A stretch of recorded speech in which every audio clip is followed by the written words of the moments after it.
Off the record, Olive Monroe. Every Story Publishing. Copyright 2026. Every Story Publishing. All rights reserved. Chapter 1. 12 minutes and 40 seconds. Nomi. The radio interview was supposed to take 20 minutes. Priya had forwarded the booking confirmation with the subject line, one double, double, and a body text that read, local interest spot for the library fundraising campaign. Just talk about what you love. You're amazing at that. What the email had not mentioned, and what Nomi had failed to notice in her relief at the brevity of the subject line, was that it was a podcast, not local radio. A podcast with, she discovered upon doing 40 minutes of preparatory research, 400,000 subscribers. She had still agreed to do it, because the Riverside branch needed $40,000 by October, and the city council vote was in 6 weeks. And Nomi had already done everything else she knew how to do. The budget proposal, 3 op-eds, a public comment session attended by 9 people, 2 of whom were there about a different agenda item, and one of whom kept referring to the branch as that building with the books on Riverside. She had shaken so many hands that the muscles of her right forearm had staged a quiet protest. A podcast was the last item on her list. Fine. She had prepared talking points on index cards, organized by theme and cross-referenced by potential follow-up questions. Equitable access, cards 1 through 4. Digital divide realities, cards 5 through 7. Community programming outcomes, cards 8 through 11. And a closing appeal built on the specific language of the city's own community investment charter, which she had memorized because it was useful, and also because memorizing things was a coping mechanism she had developed in graduate school, and had since decided to call a professional skill. The Unfiltered Austin studio was in a renovated warehouse in East Austin, all exposed brick and ring lights, and a neon sign the color of an overripe tomato that read Unfiltered in letters 2 feet tall. The producer, a compact man named Marcus who moved with the demeanor of someone who'd found enlightenment by giving up on patience years ago, showed her to a chair, handed her tea she hadn't requested, and informed her they usually ran 45 minutes. She had listened to 2 episodes in preparation, the way she prepared for everything, methodically, with notes. He asked good follow-up questions, laughed at appropriate moments, and his production quality was better than she'd expected from something that had apparently started in someone's living room. In person, he was taller than his website photo suggested, with the easy posture of someone who had never once in his life worried about taking up too much space. He was finishing a sentence when he came through the door, not to anyone, just completing a thought the way some people hum. And when he saw her, he smiled the way people do when you are exactly where you're supposed to be. Nomi Adeyemi, thank you for coming in. Thank you for having me. She placed her hands flat on the table. I understand we have 45 minutes. At least. He settled across from her with the ease of someone in his own home. I want to dig in, the funding situation, what the library actually does in this community. The bigger question of what public resources are for in a city like Austin. A pause. And whatever else comes up. Whatever else comes up was not in the index cards. The first 11 minutes went precisely as she'd planned. Felix asked the questions she'd anticipated. She answered from the cards, and the pacing was good, brisk without rushing. She'd covered equitable access and was building toward the digital divide data, when Felix leaned back slightly, the way people do when a thought arrives half-formed, and said, I mean, there's something almost charmingly obsolete about the whole institution, isn't there? In a city like Austin, where you can access virtually anything digitally. Technically, Nomi said, that framing contains 3 separate empirical errors. He blinked. The first is the assumption that digital access is universal. In Travis County, 18% of households earning under $30,000 annually lack reliable home internet. For those residents, the library is the internet. She heard the lecture cadence entering her voice and noted it the way you note weather, present, not controllable. The second error is the word virtually. Digital archives contain roughly 30% of what's available in research library systems. The remaining 70%, local history collections, specialized databases, physical primary sources, doesn't exist in a form you can stream. The third error is the word obsolete, which implies replacement by something functionally equivalent. So I'd like to know what has replaced the library as a free, non-commercial, publicly accessible space where anyone, regardless of purchase history, membership status, or whether they showered this morning, is welcome to simply exist for as long as they need to. Felix had set down his pen. Nomi noted this and continued. Coffee shops require a purchase. Bookstores, same. Parks are weather dependent, and the ones in Riverside's catchment area lack indoor bathrooms. Shopping malls technically allow entry, but they spend considerable effort making clear you should leave if you're not spending money. A pause that was not a pause for effect, but a pause because she had arrived somewhere she hadn't planned and needed a moment to assess the terrain. The library has 43 public computers. It has tutoring programs and ESL classes and a seed library, which I understand sounds minor, but last year we gave out 600 seed packets to community gardeners who couldn't afford commercial prices.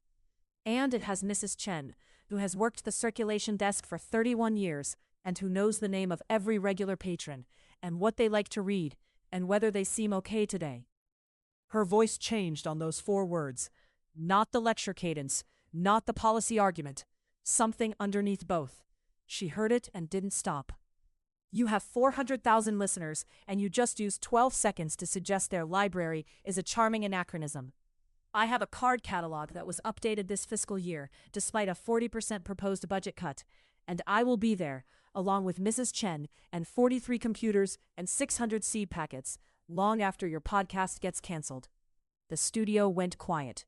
Felix Reyes laughed, not a performance laugh, the real kind, surprised out of him, one hand coming briefly toward his mouth before he let it fall. He looked at her with an expression she couldn't name, not triumph, not simple delight, something that had surprised him too. I need her on this show forever, he said to the room. The mic was still live. He seemed to know this and not care. Nomi picked up her tea. Cold. She drank it anyway. I believe, she said, we've adequately covered the community programming outcomes. At 11:47 that evening, her phone produced a sound she hadn't heard before, the accumulated hum of notifications arriving faster than it could sort them. She silenced it, picked it up, stared at a number she misread twice. The clip was 12 minutes and 40 seconds.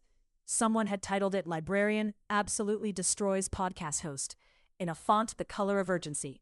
400,000 views. She watched herself on the small screen. She knew the exact moment, whether they seem okay today. And she understood what those people had heard. It was love, plainly visible, and she hadn't meant to put it where anyone could see it. She put the phone face down on the nightstand. The screen buzzed twice more against the wood. Her mother, she thought, would have called this a gift. Her mother had always believed that being seen was the best thing that could happen to you. Nomi had spent 12 years building a life around the conviction that her mother was wrong about this. She turned off the light. Chapter 2. The Offer. Felix. The clip had 1.2 million views by the time Marcus called at 7 in the morning. Felix was already awake. He was always awake by 6, one of those involuntary morning people who resented it. And he'd been watching the numbers tick up on his phone with the focused attention he usually reserved for live recording metrics. He knew what a viral moment looked like. He'd had a few of his own. The interview where the city council member had accidentally admitted to reading his constituent emails in reverse order of length. The one where the drummer from a beloved Austin band had started crying about parking. But those had been unpredictable, lightning strike moments. This was different. This was Nomi Adeyemi, 12 minutes and 40 seconds, saying things she clearly hadn't planned to say in a room full of live microphones, and the audience had heard every word of it. The comments section, Marcus said by way of greeting. I've seen it. 2,014 comments so far. I counted 14 separate people who said they immediately renewed their library card. Not got a library card, renewed one they'd let lapse. A pause. Felix heard the sound of Marcus's coffee maker, which operated with the self-important noise of equipment that cost too much. This is the thing, Felix. I know. I've been saying for 2 years that the ceiling on this show is you. That you're the bottleneck. That you do the warmth and the production value and the good interviews, but you never, Marcus, you never give them anything they can't see coming. And then this woman sat across from you and said things you hadn't manufactured in advance, and 400,000 people felt it because it was real. And I'll understand the point. Do you? Because what I want you to understand is that she did in 12 minutes what I've been asking you to do for 2 years. Another pause. I want her on the show. Felix was already thinking it. He'd been thinking it since the moment it happened, since he'd said, "I need her on this show forever," into a live microphone, and meant it in a way he hadn't fully examined yet. He set that aside for later. He had a library to find. The Riverside branch of the Austin Public Library was 12 minutes from his apartment, which Felix had not previously known. He had lived in Austin for 8 years. He had passed this building, he now realized, several dozen times without registering it as anything other than a building.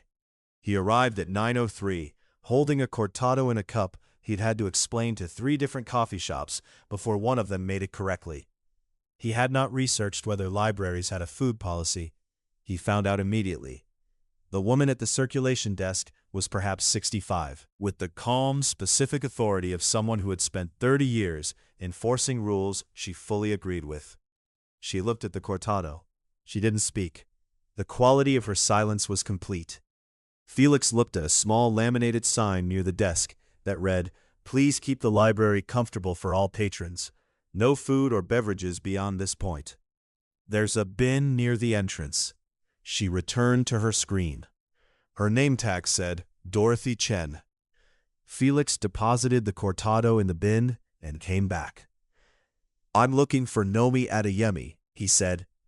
Mrs. Chen looked at him for 3 full seconds. "Research section," she said. "Down the center aisle, left at the reference sacks." He found Nomi at a desk near the window, surrounded by what appeared to be a controlled explosion of file folders. She was annotating something in green pen with the intensity of someone diffusing a device, and she didn't look up when he stopped at the edge of the aisle. "I watched you drink that coffee," she said. "I gave it up, voluntarily or under instruction." Mrs. Chen communicated her position very clearly. Nomi finally looked up.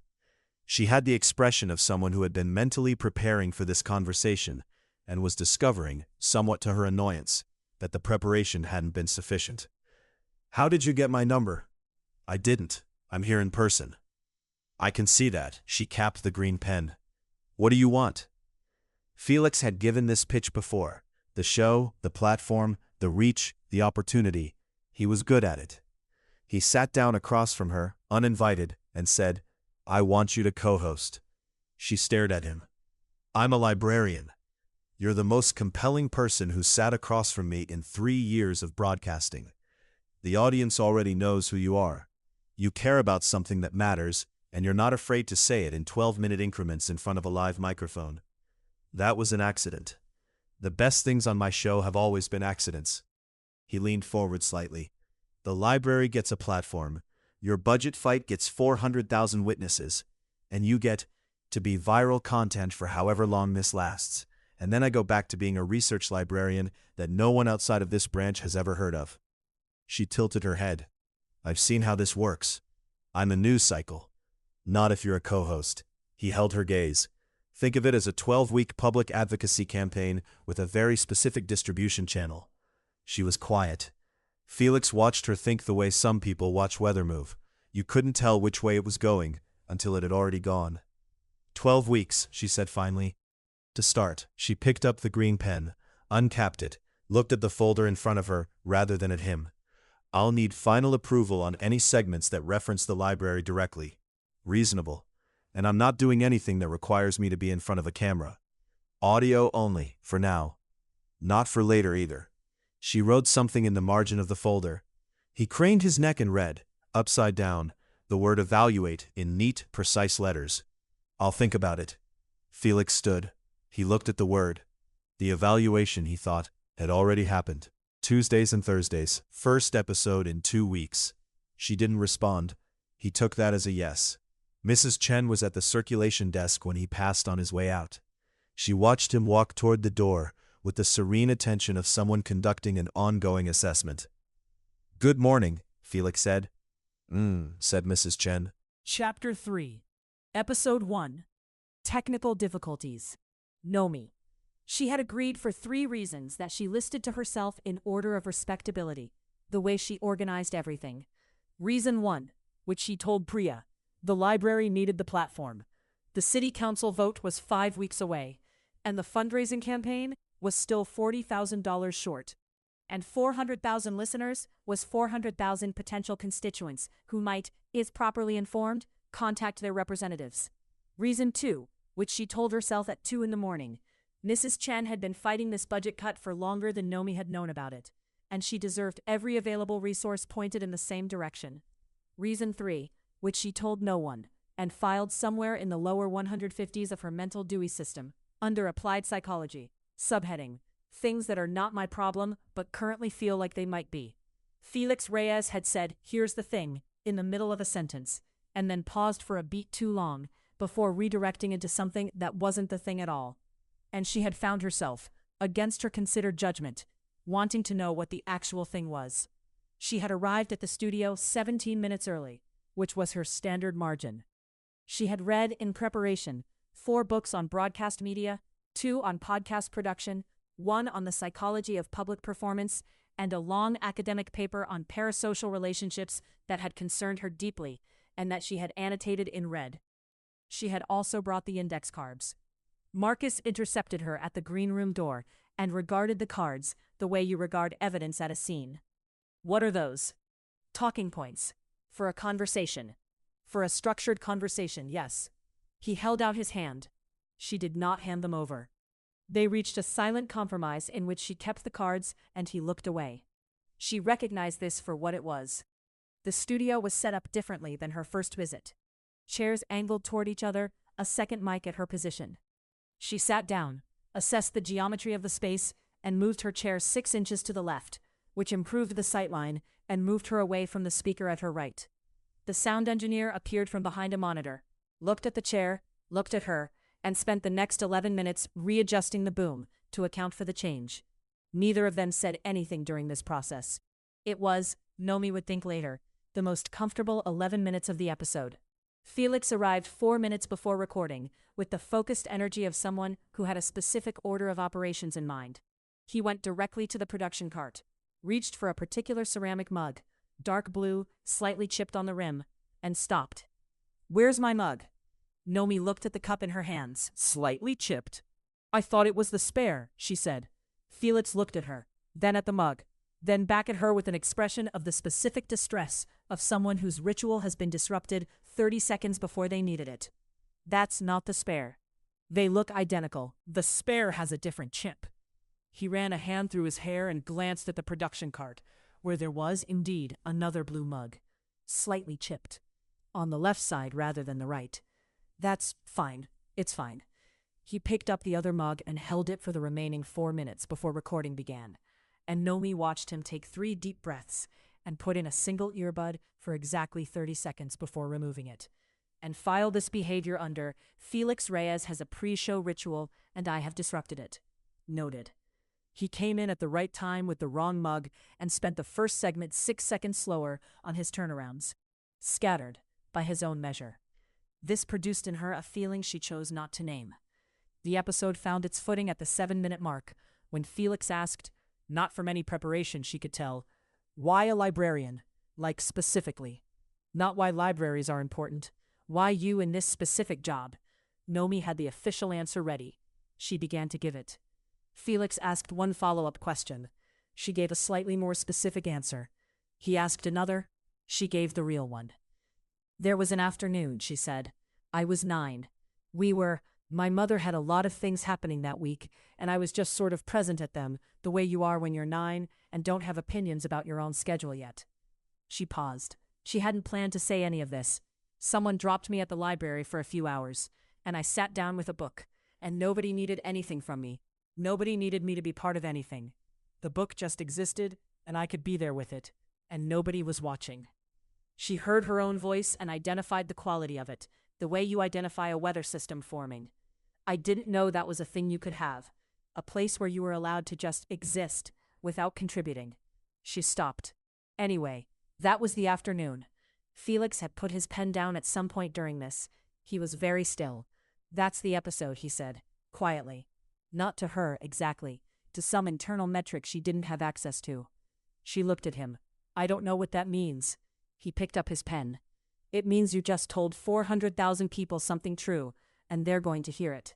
He smiled, and it was the real one. Slightly lopsided, nothing broadcast polished about it, and none of that was on the index cards. No, she said, it wasn't. She left the index cards in her pocket for the remaining 38 minutes. Chapter 4. The Dewey System. Felix, he told Marcus he was going to the library for research, which was true. He was researching a segment on public infrastructure and community resources in Austin, and the library was a primary source. And also it had been 4 days since the first episode had gone live, and he couldn't stop thinking about the 9 words Nomi had said that weren't in the index cards. A place where you were allowed to just exist without contributing. He had written them down in his notebook on the drive home. He'd done it at a red light, which he knew was inadvisable. The Riverside branch had a different quality on a Tuesday afternoon than it had at 9 in the morning. The light through the west-facing windows was amber and level. 3 people occupied the reading tables. An elderly man working through a newspaper with the methodical attention of someone completing a task. A teenager with headphones doing homework. A woman in scrubs who appeared to be asleep on her arms in a way that suggested she had earned it. The fluorescent lighting above them was, objectively, fluorescent. The carpet was a color Nomi had once, when Felix had asked, described as a beige that has given up. The whole place had the specific atmosphere of somewhere that had been stubbornly itself for 30 years and was not interested in updating. Felix loved it immediately, which surprised him. He was less successful at being quiet. He lasted 4 minutes at a research table before his fingers found the edge of the table and began a quiet rhythm that his sound engineer described on bad recording days as the problem. He was uncapping and recapping a pen without registering it when a single look from Mrs. Chen, delivered from 20 feet away without any apparent effort, stopped both activities simultaneously. He put his hands flat on the table, the way Nomi had in the studio. Nomi appeared from the reference stacks, carrying 3 volumes with the ease of someone carrying 1. She set them on a cart, noted him, and came over with the precise unhurriedness of someone who had decided not to hurry a long time ago and found the decision clarifying. "You're back," she said. "Research." She looked at his notebook, which was open to a blank page. "What are you researching?" "Public infrastructure, library funding models, the specific economics of—" He glanced at the reference stacks. "I need the periodical index for the Travis County budget records." Her expression shifted, just enough that he noticed it. She said, "Follow me." The periodical index was a physical system in a back corner of the reference section, a set of drawers that opened outward, organized by subject and year. Felix stood in front of it and realized after approximately 30 seconds that he didn't know how it worked. Not in a general sense, in the specific practical sense. "It's organized by the Library of Congress classification system," Nomi said from beside him. She wasn't helping, she was watching. "I can see that." He opened a drawer. It contained, as far as he could tell, an extremely organized collection of small cards. Which section would the county budget records be in? What year? The last 5 years.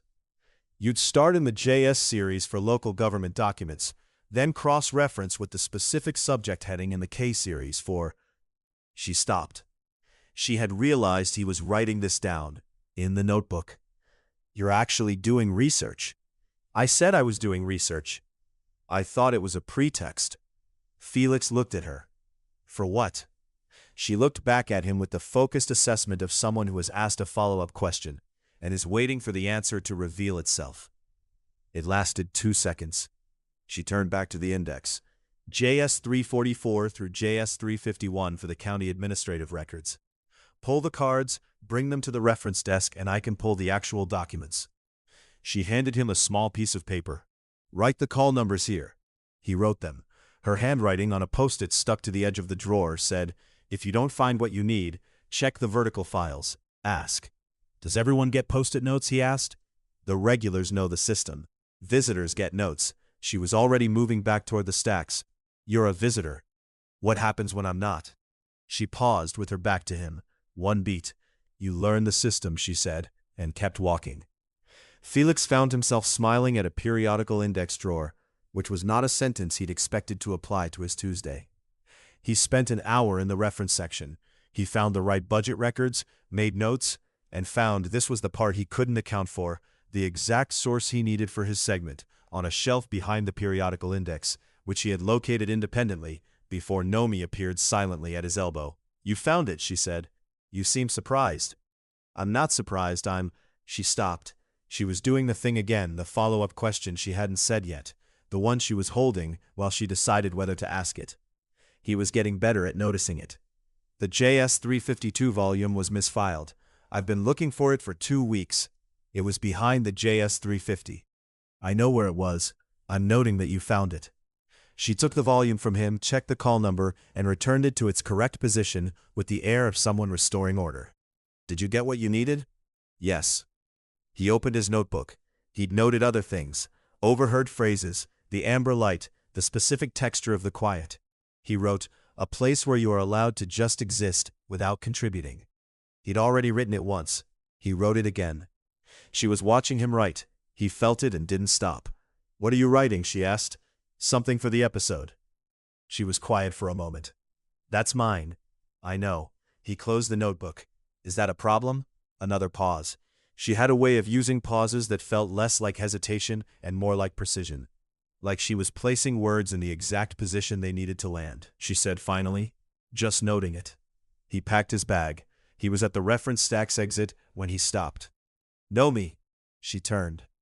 The 9 words from the episode, the library ones, I've had those written down since Monday. She looked at him for a long moment. The amber light from the west windows was very specific. I know which 9 words, she said. I thought you might. He left. He did not look back. But he heard, very clearly, the sound of her uncapping a pen, the specific soft click of the green one. And he went home, with that sound filed somewhere he hadn't examined yet. Chapter 5. Listener Q&A. Nomi Priya had watched the first episode 3 times. Nomi knew this because Priya had sent a screenshot of her listening history with the caption, I'm just saying. She had also sent a screenshot of a Tumblr post titled The Nomi Felix Manifesto, a case study in chemistry. And then, before Nomi could respond, a second message reading, I didn't write it. I just found it. I'm sending it because you should know what people are saying. I'm very neutral about this. She was not neutral about this. 412 questions, Marcus said before episode 2 began.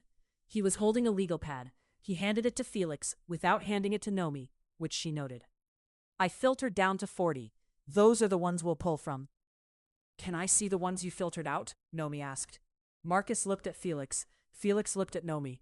Some of them aren't really about the library, Felix said. I'd like to see them anyway. You really wouldn't. She would, as it turned out, have preferred not to.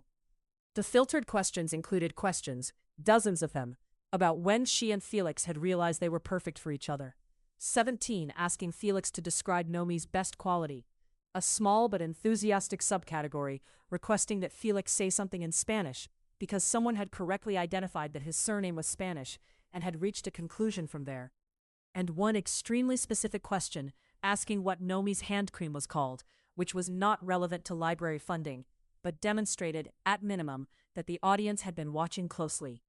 She returned the legal pad to Marcus. I see. I tried to warn you. The 40 filtered questions only, please. The episode went well for 11 minutes. The format was simple. Felix read questions, they answered, they disagreed in ways the audience apparently found entertaining. Nomi had reviewed Felix's proposed question order and suggested 2 resequences, which he'd accepted without argument. And she had arrived at the studio with a moderate amount of anxiety, which she had controlled. The moderating factor she had not controlled was the opening segment, during which the guest description Marcus had provided to the streaming platform, Felix Reyes, and his co-host, Nomi Adeyemi, had been updated by someone, Nomi did not know who, with the addendum, a duo that is redefining what Austin conversations can sound like. This was fine. The additional description on the show's social post, which she hadn't seen before the recording began, was less fine. Love them or love them? Vote below. 53,000 votes. 87% for the first option. First question, Felix said, with the voice of someone who had definitely seen the poll and had made the executive decision to say nothing. From a listener who signs herself as Kezia, from South Austin. As a library card holder for 30 years, what's the one thing the Riverside branch does that you think most people don't know about? Nomi answered this question thoroughly and with genuine feeling. Felix asked a follow-up. She gave a good answer. The first 11 minutes were, professionally speaking, excellent. From Anonymous Austinite, Felix read, with a fractional pause that Nomi identified as the pause of someone who had known this question was coming. Who writes, "We all want to know, when did you two realize you were the perfect team?" She looked at him. He met her eyes with an expression of complete professional serenity. "In what professional sense?" he said, smoothly, to the microphone. "I think the question is about the show," Nomi said, which was an interpretation she chose deliberately. "That's generous of you." He was already moving to the next card. From "The show works," Nomi said, and Felix stopped. "Because we have different approaches to the same question. Felix approaches from the emotional center and works outward. I approach from the data and work inward. The place where those two methods meet is usually where the interesting thing is." She paused. This was true, and had nothing to do with the question anyone had asked. "That's what I think the listener was asking about." A beat. "That was the best answer to that question I've ever heard," Felix said, and it was not the answer they were asking for. "I know," the audience laughed. Nomi could hear it in the monitors. The question that created the actual problem arrived at minute 34. From Margolene, who listens from Houston. "Felix, what's the best thing Nomi brings to the partnership?" Felix answered without pausing. Not the broadcaster's answer, not the warm but non-committal answer she'd have expected. He answered the way people answer when a question finds them before they can redirect it. "She makes you say things you meant to keep to yourself," he said. The studio was quiet for a moment. Not the quiet of dead air, the quiet of something landing. Nomi was very still. "That's," Felix started. He was looking at her. She could tell, without looking back, because the quality of the air between them had changed. She has this way of asking a follow-up question that it goes to the thing underneath the thing, every time. He was recovering. She could hear it. He was putting the broadcaster's voice back on. "She's the most useful person I've ever worked with." "That's very kind," Nomi said. She did not say anything else. In the parking lot afterward, keys in hand, Nomi said, "You should address the audience perception directly, before it becomes something we're managing around. If we address it directly, we make it real. Technically, it's already. Not yet." He was looking at her with something careful in his expression. "Not quite yet." A pause that went one beat past what either of them had intended. Her phone buzzed. She looked at it. "Priya." That pause was 6 seconds. I timed it. She put her phone in her pocket. "Good episode," she said. "Good episode," Felix agreed. She drove home on autopilot and spent most of the drive not thinking about what not yet meant. Which is to say, she thought about nothing else. Chapter 6. The Three-Joke Defense. Felix Episode 3 was a tribute to a recently closed Austin music venue called the Juniper, which had hosted 30 years of shows in a converted gas station on 6th Street before the building was sold to a restaurant group. Felix had wanted to do the episode for months. He'd been putting it off. He and Nomi were in the studio 2 hours before recording, going through the structure. She had her red pen out, which he'd learned meant she was in disagreement mode rather than annotation mode. The green pen meant she was interested.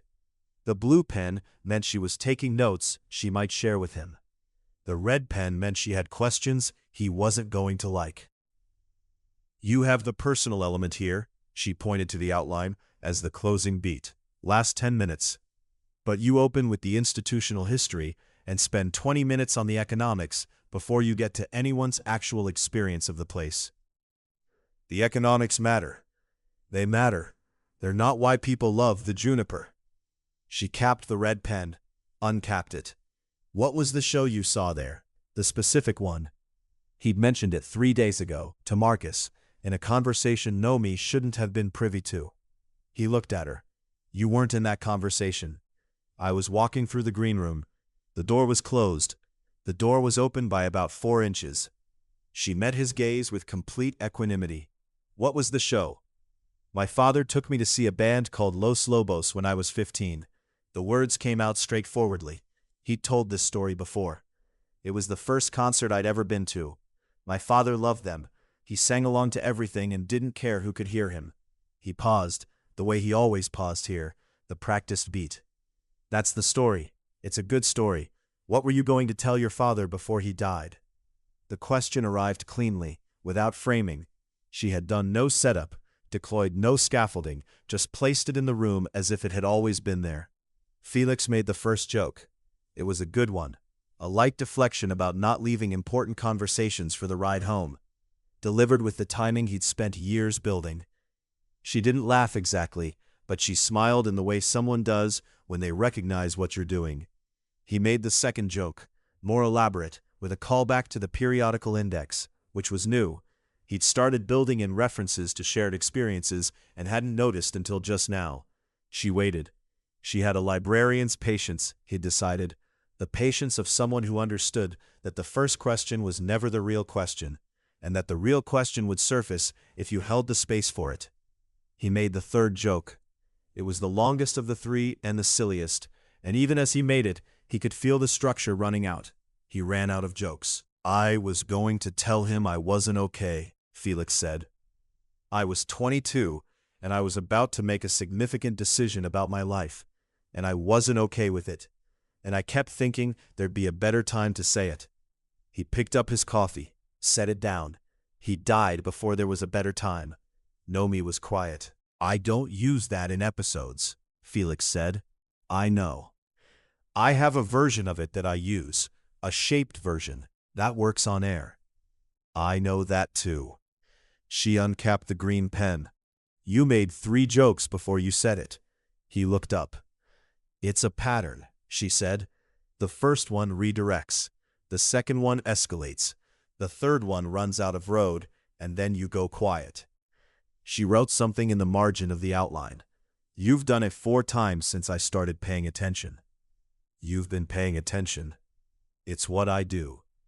She said it matter-of-factly, the way she stated library statistics, which was somehow more alarming than if she'd said it with intent. How did you know I knew which 9 words? He blinked. The subject change was precise enough that he laughed, a real one, out of nowhere. Because you looked at me when I said it. I look at you when I'm listening. You look at everyone differently when you're actually listening. You go very still. He held her gaze. You were still for the 9 words. She wrote something else in the margin. He considered asking what. He decided against it. Put the personal element first, she said. Open with the 15-year-old at the Juniper. Let the economics be the context, not the frame. That's not how I usually structure. I know. But the economics are facts, and the facts will hold whenever you put them. The 15-year-old will only land if the audience is already inside the memory with you. She capped the green pen. Trust me on the structure. He looked at her for a moment. Okay, he said. She seemed surprised that he hadn't argued. So was he, a little. The episode was the best thing he'd made in a year. He didn't tell her that in the studio because he didn't have words for it yet that weren't too large for the space. But Marcus, watching from the booth, had made a note on his legal pad that Felix saw later when he picked it up by mistake. This is it. Felix put the legal pad back. He thought about the 3 jokes, and the silence, and Nomi's green pen, and the margin note he hadn't asked about. He thought, she's paying attention. He thought, so am I. He drove home on the long route, not quite ready to stop moving. Chapter 7. The Texas Book Festival Panel. A Catastrophe in 5 Movements. Nomi. The Texas Book Festival invitation arrived via Marcus, who forwarded it to both of them with the note, "Good visibility. Say yes." Nomi had replied, "What does the panel format involve?" Marcus had replied, "Conversation. It'll be fine." She had correctly identified this as the response of someone who did not intend to be present. The panel was titled, Books, Libraries, and Public Knowledge in the Digital Age, which was relevant to their work. and was scheduled for a Saturday afternoon in October, in a tent on Washington Square Park, in the specific category of October heat, that Austin produces as a reminder that autumn is a concept that applies elsewhere. Movement 1. The introduction. The moderator, a cheerful journalist who had clearly not listened to the podcast, introduced the panel by describing Nomi and Felix as Austin's favorite couple of thinkers. The other panelists were a venture capitalist who had funded 3 library disruption startups, and a novelist who was there to discuss her new book, and kept glancing at her phone with the expression of someone who had realized she was in the wrong tent. Felix, to his credit, redirected without acknowledgement. "Co-hosts," he said pleasantly, "on a podcast." The moderator smiled and said, of course," and moved on, and the word couple existed in the air for exactly long enough. Movement 2. The venture capitalist.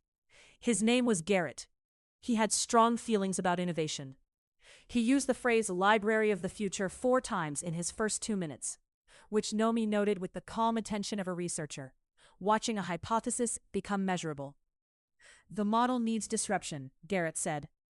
"Frictionless access to information is the goal. Physical space is an artifact of an earlier paradigm." Nomi opened her mouth. Felix said, "The friction in library access isn't the building. It's the 18% of Travis County households earning under $30,000 that lack reliable home internet. Remove the building, you've removed the last access point." He paused. The city's own 2023 Digital Equity Report found that library computer usage in low-income zip codes increased 42% after the pandemic. The library isn't friction.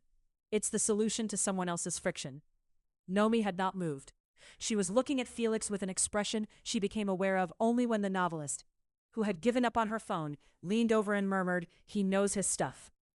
Felix had just used 2 of her statistics, exactly, without attribution, in the sense that he hadn't said "Nomi told me," but correctly, with the specific numbers. She had given him those numbers in a Tuesday conversation she'd assumed he was half listening to. She said nothing. Movement 3. The microphone. 20 minutes into the panel, Nomi began a response to a question about community programming, and the microphone cut out. Not completely. It produced a staticky drop that ate the first half of every sentence she started, making her sound either hesitant or confused. The tent held perhaps 200 people. She was mid-sentence about the ESL program's outcomes. The microphone gave a percussive pop. Felix shifted toward her, not obtrusively, a single degree of movement. He leaned close enough that his voice carried to her ear, under the ambient noise. "They're fixing the battery," he said quietly. "Just keep going. I'll relay the question if you lose it." She looked at him. His face was at a proximity she had not previously catalogued. This was an observation she made, and then filed somewhere she did not currently have time for. "Okay," she said. She kept going. He relayed one question, murmuring it directly, which she answered at volume for the tent. 200 people watched this. At least 40 of them took photographs. Movement 4. The questions. An audience member, front row, gray blazer, the expression of someone prepared to be interested, addressed the panel. "My question is for the Unfiltered Austin team. Can you tell us how you met?" The novelist perked up. Felix said, "We met on air. I asked Nomi to come talk about library funding, and she spent 12 minutes explaining why I was wrong about it." Nomi said, "Technically, I was explaining why the framing was empirically incorrect. It's different."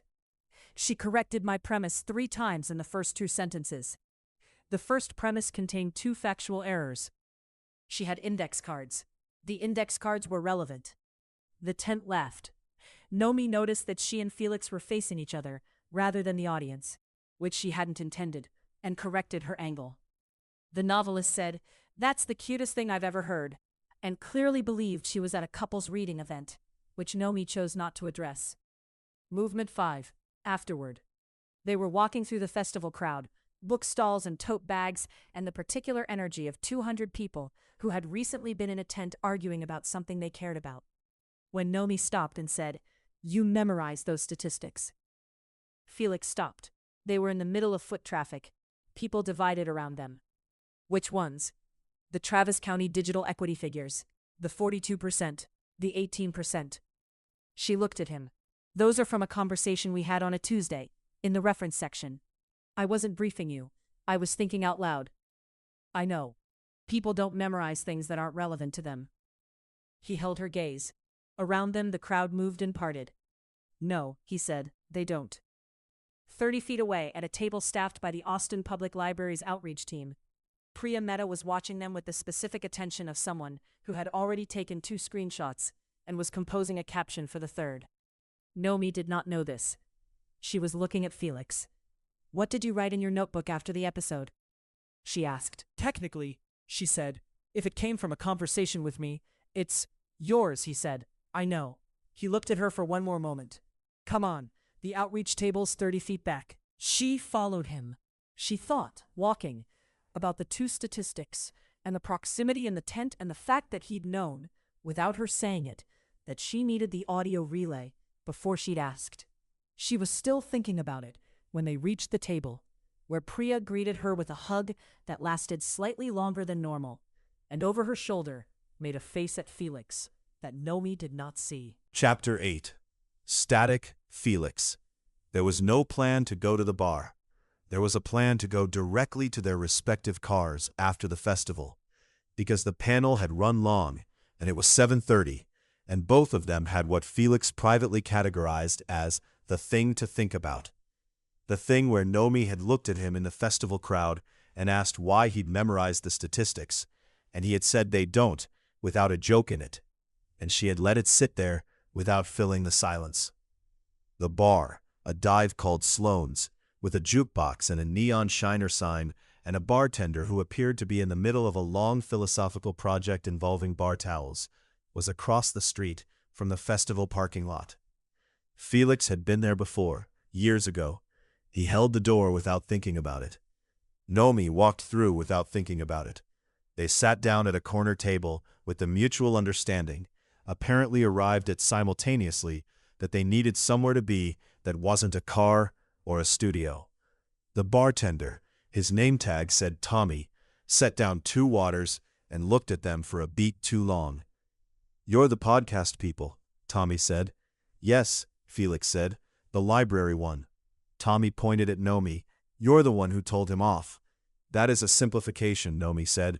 "I renewed my card, my wife renewed her card, my mother-in-law renewed her card, and she lives in Buda."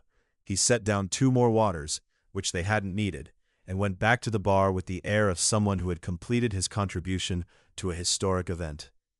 The jukebox was across the room. Felix looked at it. "What's your post-show ritual?" Nomi asked. He turned back. She was watching him with her head slightly tilted, the follow-up question posture, the one he'd identified in month 1. Except usually she deployed it in conversation. She hadn't aimed it at him this directly before. "You've noticed I have one," he said.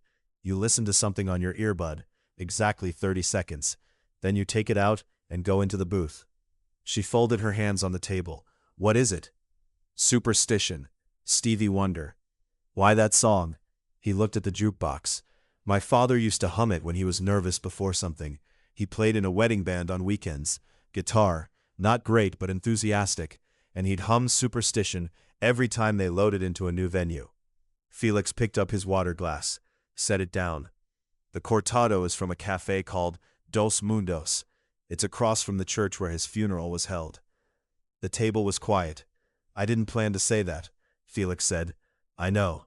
Nomi's voice was careful, precise. "I think you said it because you were going to say something else, and that was truer." He looked at her. "What was I going to say?" "I don't know. I don't actually know what you were going to say." She looked at her water glass. Felix turned his glass slowly on the table. Tommy was doing something industrious at the far end of the bar. The jukebox played a song that neither of them had selected, because jukeboxes in Austin had opinions.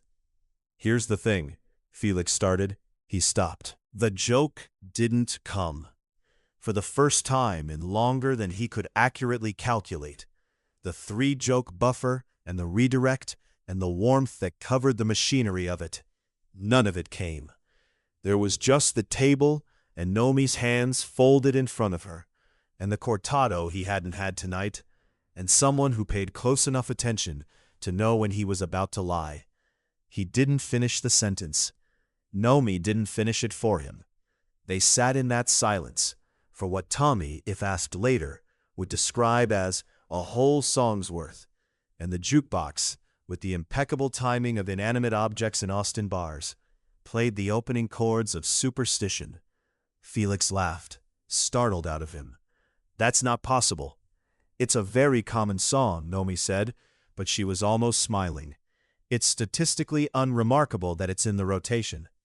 "It's remarkable," he said. "Accept the remarkable thing." She looked at him for a moment. "Okay," she said. "It's remarkable." Tommy refilled their waters, unprompted, and went back to his project. Outside, the festival crowd was thinning. The October night had found its temperature at last, the specific coolness that Austin produces in the hour after dark, like an apology for the afternoon. They left separately at 10:15. Felix sat in his car for a few minutes before starting it. He thought about the sentence he hadn't finished, and the question Nomi hadn't asked after he didn't finish it, and the specific patience of that, the way she just let the space exist rather than filling it. He thought, she's the first person who hasn't needed me to finish the sentence.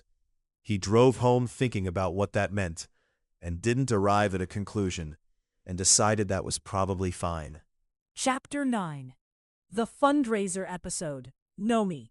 The argument started in the studio kitchen over a shared bag of pretzels that neither of them had planned to eat, which Nomi would later identify as the format for most of their best conversations, accidental, standing, with something to reach for between them. "The episode needs to be a story," Felix said. "It needs to take someone from here." He gestured at a point in the air to his left. "To here." He moved his hand to a point to his right. "If you lead with policy, you've told the audience what to feel before you've made them feel it." "Policy is the point," Nomi said. "The council votes in 3 weeks. What they need is specific, actionable information, not what they need is a reason to care enough to act on the information." He took a pretzel. "You know the difference. You felt it in the Q&A episode, the 9 words. Don't use my own argument against me. It's a good argument. It should be used more often." She turned to look at him directly. "What you're describing is a narrative episode where the data comes second. What I'm proposing is a policy episode where the human element provides texture. Those are the same thing." "They are not the same thing. The structure determines the audience doesn't hear structure," he said. "They hear where you started and whether they were moved by the time you ended. You can get them there through data or through story. The question is which one makes them call their council member the following morning." Nomi ate a pretzel. She thought about what he'd said. She thought about all the research. She thought about the evening she'd gone viral and what had actually moved people. "Fine," she said. "A story that uses data as punctuation rather than architecture." "Yes. I want Mrs. Chen interviewed." "Absolutely. And I want final approval on any framing that characterizes the library situation as inevitable or symptomatic of broader trends, because that framing implies the outcome is predetermined and removes agency from Nomi."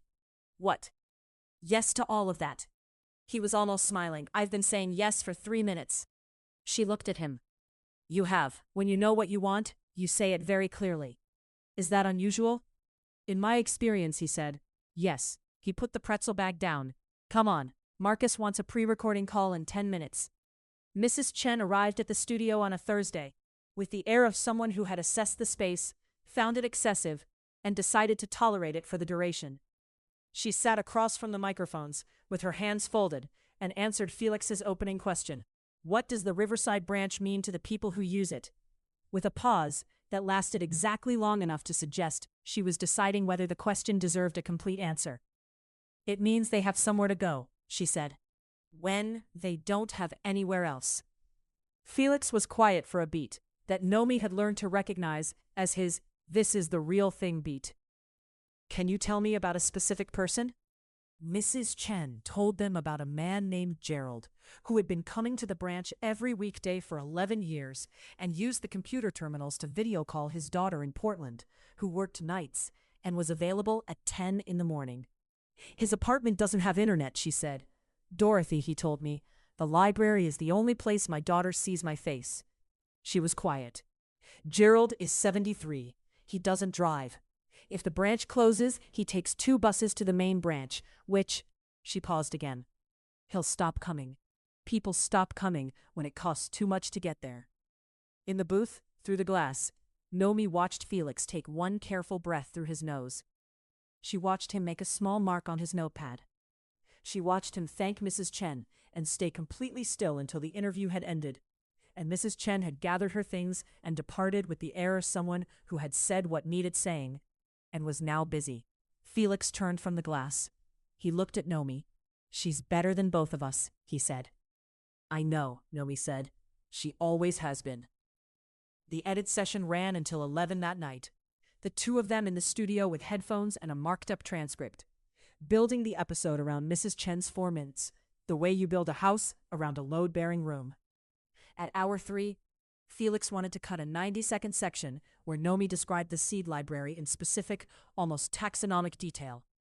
"It slows the middle," he said. "The specificity is the point," she said. "The audience needs to see the full thing, not a representative sample of it. The audience needs to not lose momentum at minute 22. The audience needs to understand that the seed library has 847 varieties, including 17 heirloom tomato cultivars that don't exist anywhere else in Travis County. That is not a detail you cut." She looked at him. "Trust me on the feeling." He went very still. She replayed the sentence. She had borrowed his words, the ones he'd used to convince her about the episode structure, returned to him now in a different context. And she hadn't planned it. And from the way he was looking at her, it was clear he'd heard the echo too. "You should keep it," he said after a moment. His voice was quieter than it had been. "You're right." She nodded and marked the section as final. Chapter 10. Press Junket Felix. The hotel had a lobby that was doing its best. Warm lighting, local art on the walls, staff who smiled at exactly the right frequency. The journalist's name was Drea. Felix had seen her pre-interview notes, forwarded by Marcus, and could tell she'd watched approximately 3 episodes and formed a theory she intended to verify. Her theory was that Nomi and Felix were the story. "The dynamic is what the audience responds to," Drea said, in the lobby's sitting area. She had a notebook open and a recorder on the table between them. "What makes it work?" Felix had 3 prepared answers for this question, scaled by specificity. He started with the broadest one, different approaches to the same question, and Drea wrote it down and nodded, and then waited, the way journalists do when they want you to keep going. He gave the second answer. She waited again. He looked at Nomi, who was sitting to his left in a low armchair with the specific posture of someone managing their seating geometry, even in hostile terrain. "She's the most precise thinker I've worked with," he said, which was true, and he'd said before, in various formulations. "She doesn't accept a framing until she's confirmed it holds." Nomi said, "Technically, you do the same thing. You just do it by asking questions rather than cross-referencing." "That's generous. It's accurate. You ask a follow-up question every time you want to confirm whether someone believes what they just said." "Does it work?" "Yes." A pause. Annoyingly. Drea had stopped writing. She was watching them with the expression Felix recognized as a journalist's version of a reader clicking through to the next chapter. "What does Nomi bring to the show?" Drea asked him directly. He'd answered this before. He had 3 formulations. He started to give the first one, and felt Nomi, to his left, look at her hands in the way she did when she'd spotted something she wasn't going to say. He stopped giving the prepared answer. "She makes me accountable," he said. Not to the audience. To the thing I'm actually trying to say. I'll set up a story a certain way, and she'll ask a follow-up that goes directly underneath it, and I either have to follow the question, or I have to be honest about the fact that I'm not following it." He paused. "I've been doing this show for 5 years, and I've gotten very good at shaping things. She doesn't accept the shape. She wants what's inside it." Drea wrote for a long moment. "What do you think of that?" she asked Nomi. Nomi was quiet for 2 seconds. "He asked me once what would happen if the library closed," she said. "I gave him the official answer. He said, and I gave him the real one, and he listened in a way that made it feel like the real one was the one that mattered." She stopped. Her hands were still in her lap. "That was the first time I understood why people talked to him." Drea wrote for a long moment. Then she looked up. One more thing. The vote is in 3 weeks. After that, whatever the outcome, what does the show look like? We keep making it, Felix said. Drea looked at Nomi. The library story doesn't end with one vote, Nomi said. That's the show, Felix said. Yes, Drea looked between them. She wrote something. She capped her pen. Thank you, she said. Both. She left first to file her notes. Felix and Nomi waited for the elevator in a lobby that felt, after everything, somewhat too bright. I wasn't supposed to say that, Nomi said. Off the record, he said. She looked at the floor numbers. But it was true. He looked at her in the elevator mirror. She was not looking at the mirror. She was looking at the floor numbers. He opened his notebook. He found a clean page. He wrote something. She didn't ask what. That was new. Chapter 11. The Notebook. Nomi was in the reference section on a Tuesday when she found it. Felix had come in at 10, as he'd been doing since the second month. Tuesdays and Thursdays, same table in the northeast corner of the reference section. Always with something to read and the brown notebook that he opened and closed, and sometimes wrote in with the focus of someone taking dictation from himself. He had stopped trying to be silent in the library. He had not achieved silence.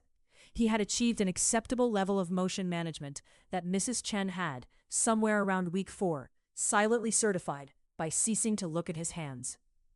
Today he'd left at noon for a production call and had come back at 2 and left again abruptly at 3:15 when his phone rang with what sounded, from the quality of his exit, like something requiring Marcus. He had left the notebook on the table. Nomi saw it from across the room. She crossed to the table, intending to move it to the hold shelf at the circulation desk, where lost items went. She picked it up. The cover fell open.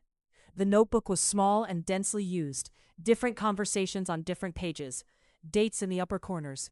She saw her own handwriting on a post-it, folded into the back cover, the call number note she'd written him in his first week, and a cocktail napkin from Sloane's that had superstition written on it, in his hand with a small star next to it. She turned one page.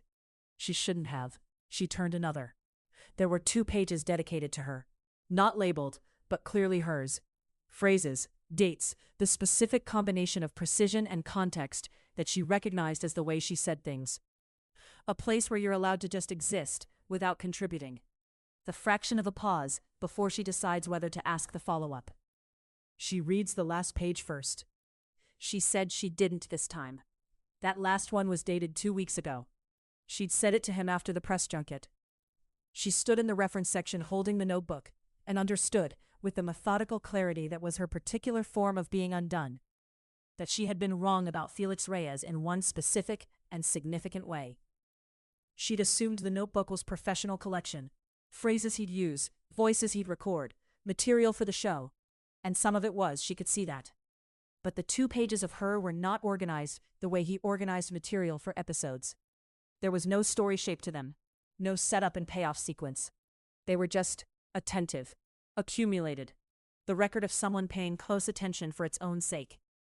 You're holding that like it told you something alarming, Priya said. Nomi turned. Priya had appeared from the direction of the children's section with 2 books under one arm, and the expression of someone who had been observing for longer than she'd let on. Nomi said, I see that. Nomi closed the notebook. 2 pages, she said. Priya made a sound. It was a small, controlled sound of a person exercising enormous professional restraint. I'm going to tell you something, and you're going to do what you want with it. He's here every Tuesday and Thursday. He comes in, he reads, he writes in that, he looks up at your office door approximately. She paused. A lot. From the circulation desk, more than a lot. Mrs. Chen's voice, not looking up. I stopped counting at 12. You've been counting, Nomi said. I've been observing, Mrs. Chen said, with great dignity. There's a difference. Nomi looked at the notebook in her hands. She thought about the elevator and the press junket and the question she hadn't asked about what he wrote on the hotel notepad. She thought about the thing he'd almost said at Sloane's. Here's the thing. And the way she'd let the unfinished sentence exist between them, because pressing it had felt like reaching into someone's chest. And she didn't do things like that to people, she decided. Except that she had. She understood now. She had been paying exactly as much attention as he had. She had just been filing it differently. Felix came back at 3:45, walking fast, phone still in hand. He went directly to the northeast corner table and stopped. He looked at the table. He looked at Nomi. She held the notebook out. He took it. He looked at it and then at her with an expression she had only seen once before, in the parking lot after the Q&A episode, and knew it for what it was now. The expression of someone deciding how much to say. "How much did you read?" he asked. "Enough to know there are 2 pages. He held the notebook. "I didn't plan to show you." "I know." A pause. He said quietly. Is that? "I read the last page of books before I start them," she said. "Did you know that?" "You've mentioned it." "I didn't read yours." She held his gaze. "I wanted to find out." He understood what she meant. She could tell from the way his expression shifted. Not the broadcast version, not the warm redirect. The actual version, which was quieter and more specific and slightly undone around the edges. He laughed. Not quite polished, a half step out of rhythm. The one she'd only heard twice before, and had noted, both times, as significantly different from the one he used on air. "You're going to make me say things I meant to keep to myself," he said. "Aren't you?" "Probably," she said. "Yes." From the circulation desk, Mrs. Chen placed 2 mugs on the counter. She did not comment. Chapter 12. Going viral on purpose. Felix. The media coaching session was not going well. "You're thinking about it," Felix said. "I'm not thinking about." You just used the phrase "therefore it follows" in a sentence that was supposed to be a 60-second emotional appeal to public investment. "Therefore it follows" is a connective that advances a logical chain. We're not building a logical chain. We're building 30 seconds that a council member's constituent will watch and then feel something about, and then call the council member at 8 in the morning. Nomi put down the index cards. "I know that. I understand the goal. She stopped. She took a breath through her nose with the specific quality of someone who has been arguing in good faith and is recalibrating. "I'm trying to manufacture a version of the thing I do accidentally, and it doesn't work that way." He looked at her. "What do you do accidentally?" "I say true things." "Then say a true thing." "I can't say a true thing on purpose. It comes out as," she gestured at the air, "architecture." The city council vote was in 3 days. The Riverside branch was still $32,000 short of what would keep it running at full capacity, and the 2 undecided council members had indicated, through their aides, that they would be responsive to strong constituent engagement in the final 72 hours, which meant Nomi needed, in Felix's professional assessment, something that would reach people in a way the policy documents hadn't. Priya, sitting cross-legged on a studio chair in the corner, raised her hand. She had not been invited, but had come anyway on the grounds that she had strong feelings about the project, and also had brought snacks. "What if she reads something instead of saying something?" Priya said. Felix looked at her. Nomi looked at her. "There's a patron letter," Priya said. "In the archive. Mrs. Chen found it when she was going through the vertical files. From 1987. The letter was from a 17-year-old named Marcus Williams, a coincidence that the current Marcus, watching from the booth, had noted with the expression of someone encountering evidence that the universe has opinions. It was 2 pages, handwritten, and Marcus Williams had sent it to the library director to explain why he needed special after-hours access for 2 weeks before his SAT exam. "My mother works nights," it read. "We don't have a table at home, just the kitchen, and my brothers are there until 9. The library is the only place I can think. I know you close at 7. I know I'm asking for something outside the rules. But I've been studying every day here since I was 12, and it's the only place in my life that feels like it expects me to do something with what I'm learning." The library director had granted the access. He'd written back in 3 sentences on the library's letterhead. The last one read, "The library expects you to do something with what you're learning. We'll be here." Marcus Williams, according to a brief library newsletter item from 1990 that Mrs. Chen had also found, had attended UT on a full academic scholarship. Nomi held the letter for a long time after Priya handed it to her. "Read it on camera," Felix said, quietly. "I said I wasn't not performing it, just reading it. You, the letter, 1 camera. Everything else in the frame is the library itself." She looked at the letter.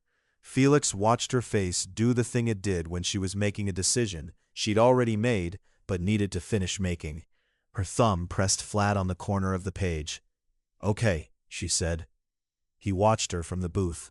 She sat at her desk in the library, her actual desk, with the green pen in the cup and the annotated post-its on the monitor, and the view of the research section she had organized and reorganized. And she held the letter and looked at the camera for one moment without performing anything, and then she read it. She read it the way she said true things, without scaffolding, without the architecture, just the words, in her voice, in the room she'd built her life around. When she finished, she set the letter down. She looked at the camera. She said, "This library did this for one person in 1987. It has done versions of this every day since. That's what's at stake." That was it. 44 seconds. Felix in the booth wrote nothing in his notebook. He sat with his hands still on the desk, which was not something he did. After the recording, he found her in the research section, replacing the letter in its archival sleeve. "Did it work?" she asked. 1.2 million views by morning, he said. "But that's not what I meant." She looked up. "You knew what you were doing," he said. "You said so in the parking lot after the Q&A. I know what I'm doing, that's new. But this time you weren't saying it like it was new. You were just doing it." She was quiet for a moment. "I had a good letter," she said. "You had a good letter," he agreed. "But you read it like someone who knows what her own love sounds like." She held his gaze for a long moment. "Felix," she said. She looked at the archival sleeve in her hands. "The council vote is Thursday. I know. After Thursday we'll have done what we set out to do. I know." She put the sleeve in the vertical file drawer. She pushed the drawer closed with a quiet precision that felt to him like the end of a sentence. "Okay," she said. He nodded. He went back to the studio. He sat in the parking lot for 6 minutes before starting the car. Chapter 13. The Vote. Nomi, the council chamber, held 200 people and smelled of institutional carpet and borrowed time. Nomi sat in the third row between Priya and Mrs. Chen, in a suit jacket she only wore to City Hall, with her hands folded in her lap and 17 months of work compressed into the next 2 hours. Felix was 2 seats down. He had dressed, she noticed, like someone who understood that being visible in a room sometimes required preparation. A dark jacket over a shirt the color of something she didn't have a word for, which was unusual for her. She was not going to think about Felix's jacket right now. The agenda was long. A development proposal, a street resurfacing contract, a presentation about flood infrastructure that ran 12 minutes over. Nomi sat through all of it with the practiced stillness of someone who had been in many budget hearings and had learned that patience was the only strategy that didn't make things worse. The library item was fourth. Councilmember Reyes Whitman, no relation, she noted, not for the first time, opened with a prepared statement in which she quoted 2 statistics incorrectly, both in Nomi's favor, which was fine. Councilmember Ochoa asked for clarification on the branch's computer usage data and was given the correct number by Nomi, calmly, from memory, which drew a polite laugh from the gallery. Ochoa made a note. "The outreach materials this past month," he said, without looking up. "The letter, that was from the archive?" 1987, Nomi said. "Original." He nodded, still writing. "Thank you." Councilmember Park appeared to be reviewing his notes for the flood infrastructure item with every appearance of a man who had lost the thread. Councilmember Park's name was called. He looked up. "Yes," he said, clearly uncertain what the question had been. "The amendment to restore full operating funds to the Riverside branch," the city clerk said. "Yes," Councilmember Park said. The vote was 5-4. In the library's main reading room, she found out from Priya afterward, the building made a sound it had never made. The collective exhale of 11 staff members who had been watching via laptop, followed by a silence, followed by Mrs. Chen placing her hands flat on the circulation desk and saying, with great restraint, "Good." In the council chamber, Nomi sat very still for 4 seconds. Then she turned to Mrs. Chen, who was crying one single careful tear and would deny it for the rest of the year. 31 years, Nomi said. 31 years, Mrs. Chen agreed. Priya screamed. Quietly by Priya's standards, but still. She was already filming. Outside on the steps, Nomi found for the first time in months that she didn't know what to do with her hands. The work that had structured the last 17 months was finished. The index cards were in her pocket, and had been since July. Felix came through the door behind her. He stopped at the top of the steps and looked out at the plaza, and then at her. "We did it," he said. She looked at him. "You don't have to say we." "I know." She folded her hands. Unfolded them. "I think—" She stopped. She started again, with the precision of someone choosing words from a library of options. "The mission is complete. I think the show goes back to what it was. I think that's the natural. It makes sense." He was quiet. "Doesn't it?" she said. "Not a question exactly." "Right," he said. The word was careful. "That makes sense." He was looking at the plaza. She was looking at her hands. "Good episode," she said. "All of them." "Yeah," Felix said. "All of them." They stood there for another moment in the October evening, not moving. "Felix," Priya said, appearing at Nomi's shoulder with the timing of a person who had been listening from the doorway. "We're going to the library to see Mrs. Chen in person. You should come." He looked at Nomi. She looked at the plaza. "I should get back to the studio," he said. Priya looked at him for exactly 1 second. She looked at Nomi for exactly 1 second. She made no further comment because she was professionally restrained in this particular way. Nomi walked down the steps with Priya and said nothing for the first 3 blocks, and then said, "The mission is complete." "Sure," said Priya. "It is." "I know. It was the right thing to say." "Probably." "Why are you doing that voice?" "What voice?" Priya said. Nomi looked straight ahead.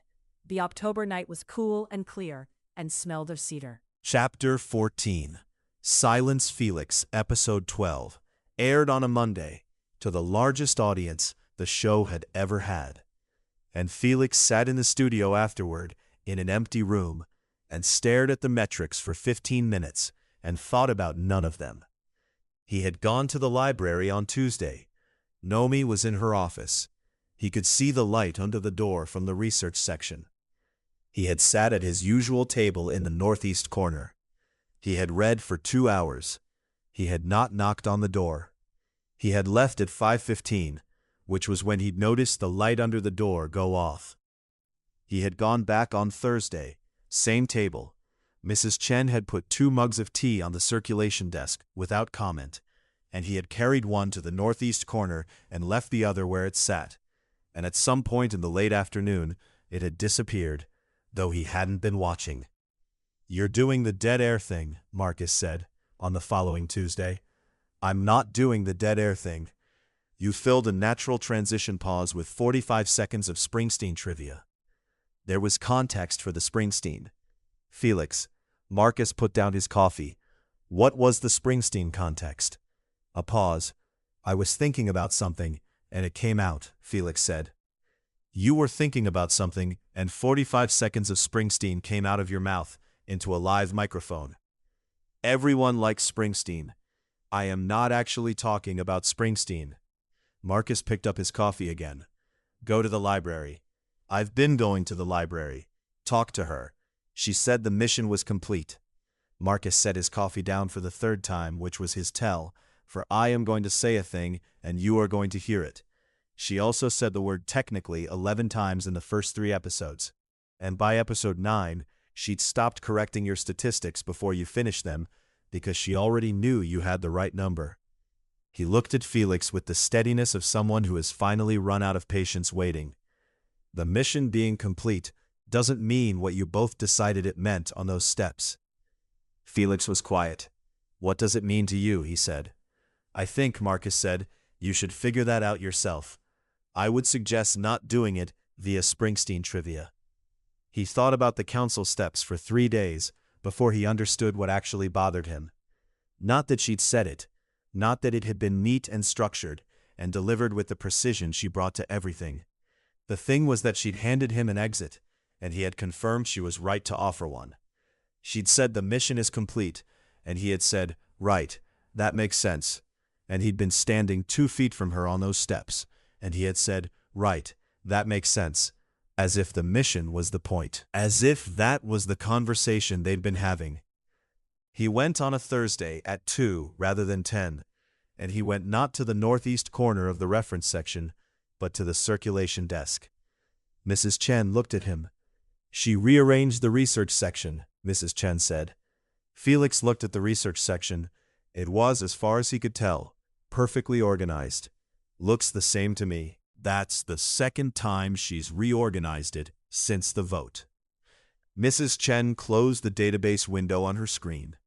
It looks the same because she's very good at it. But the 370s and 380s traded positions, and the 810s moved to where the 820s were, and she spent an hour last Tuesday reorganizing the periodical index. She looked at him. Nomi doesn't reorganize things that don't need reorganizing. Felix thought about this. Is she here? Office. He went to the office. He raised his hand to knock. He lowered it. He raised it again. He knocked. Come in, said Nomi's voice. He opened the door. She looked up from her desk. She was annotating something in blue pen, which he learned was the taking notes I might share pen. And her expression was the specific Nomi expression of someone who has been caught mid-thought and is deciding what to do about the interruption. Hi, he said. Hi, she said. He sat down in the chair across from her desk, the small one that guests used, without being invited.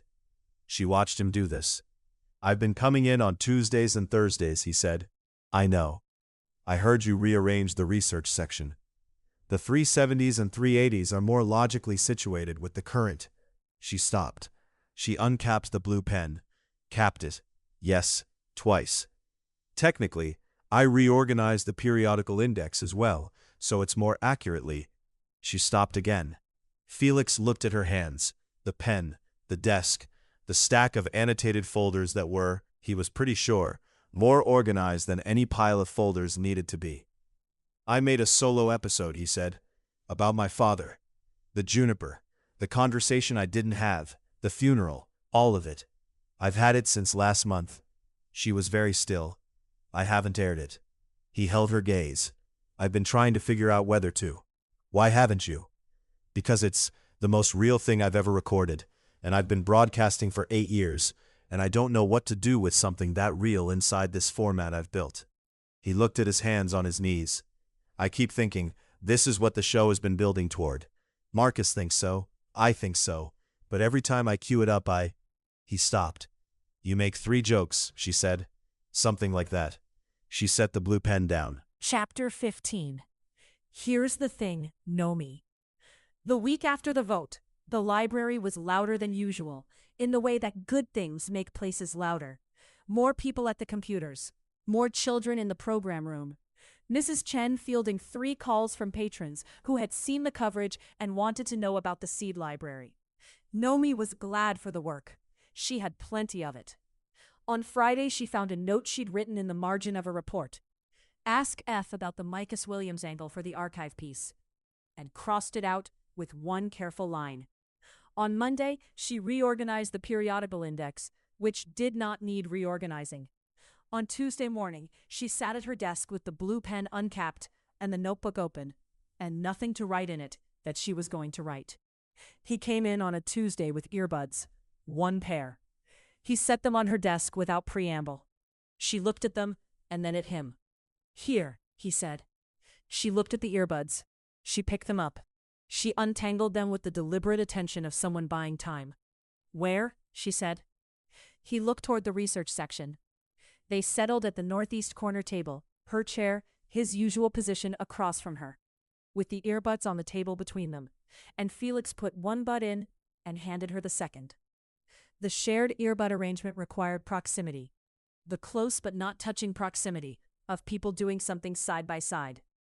The episode was 43 minutes long. He started it. She listened. Felix Reyes had been making podcasts for 8 years, and she had heard all of them by now. The way you hear someone's voice so often, it becomes part of the ambient sound of your days. She knew the broadcast voice and the quick laugh, and the 3-joke defense, and the warmth that was both real and performed. She had cataloged all of it. This was not any of those things. He talked about his father the way you talk when no one is supposed to hear you. Without shape, without the broadcaster's instinct for landing. Just the facts and the feelings, in the order in which they arrived. The band called Los Lobos. The Juniper at 15. The wedding band on weekends. The specific humming of one specific song. The heart attack on a Tuesday in December. Which was, Felix said on the recording, a Tuesday he'd had nothing particular planned for, and which he'd been thinking about almost every Tuesday since. The thing he'd been going to say. The afternoon he'd chosen not to. The funeral where he'd told the right stories.